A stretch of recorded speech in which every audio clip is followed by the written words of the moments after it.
జగన్మోహన్ రెడ్డి గారి party hit and run party అని పేరు పెట్టచ్చు.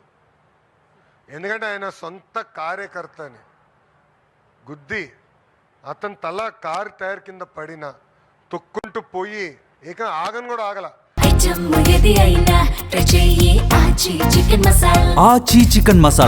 ఆనాడు కానీ జగన్మోహన్ రెడ్డి అనే వ్యక్తి ఆగుంటే ఆ వ్యక్తి బతికేవారు. సింగే అనే వ్యక్తి బతికేవారు. ఈరోజు సవాన్ తీసుకుని రోడ్ పక్కన పడేసి పారిపోయాడు. ఏకంగా నిజంగానే చిత్తశుద్ధి ఉంటే ఎందుకు కోర్టుకెళ్ళాడు? ఆయన కోర్టుకెళ్ళి ఎందుకు స్టే తీసుకొచ్చుకున్నాడు ఇన్వెస్టిగేషన్ పైన? ఎంత అన్యాయమో చూడండి. అంతేకాదు ఈరోజు వాళ్ళ పార్టీకి చెందిన ఒక మాజీ శాసనసభ్యుడు, నేను డాక్టర్ అని గొప్పలు చెప్పుకునే వ్యక్తి, మాజీ మంత్రి, వాళ్ళ కొడుకు యాక్సిడెంట్ చేశాడు. 18 సంవత్సరాలు. He's a major, he's not a minor. 18 సంవత్సరాలు కుర్రోడు యాక్సిడెంట్ చేశాడు.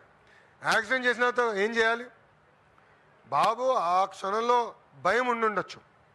ఏం చేస్తాడు? ఇంటికి వస్తాడు. అప్పుడు తల్లిదండ్రుల పైన ఉన్న బాధ్యత ఏంటి?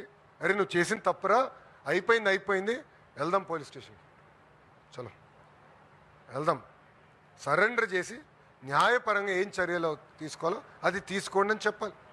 తెలంగాణలో ఇట్లనే ఒక కేంద్ర మంత్రి పైన కొడుకు పైన ఆరోపణలు వస్తే ఆ మంత్రి ఏం చేశాడండి?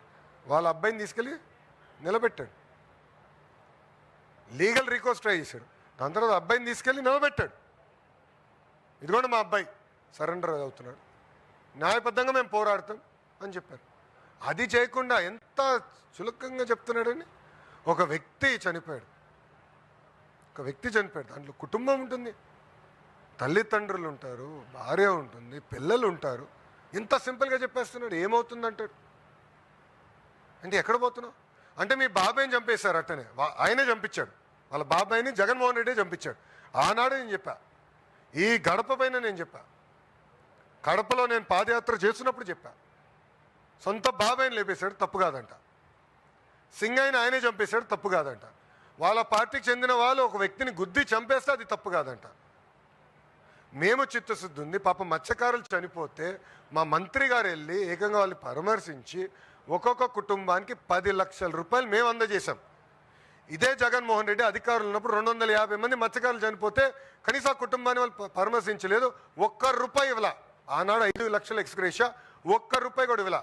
ఇప్పుడు వెళ్ళి పెద్దదో చేస్తున్నట్టు సినిమా. ఎంత అన్యాయం! మా మత్స్యకార సోదరులు కూడా ఆలోచించాలని కోరుతున్నాను.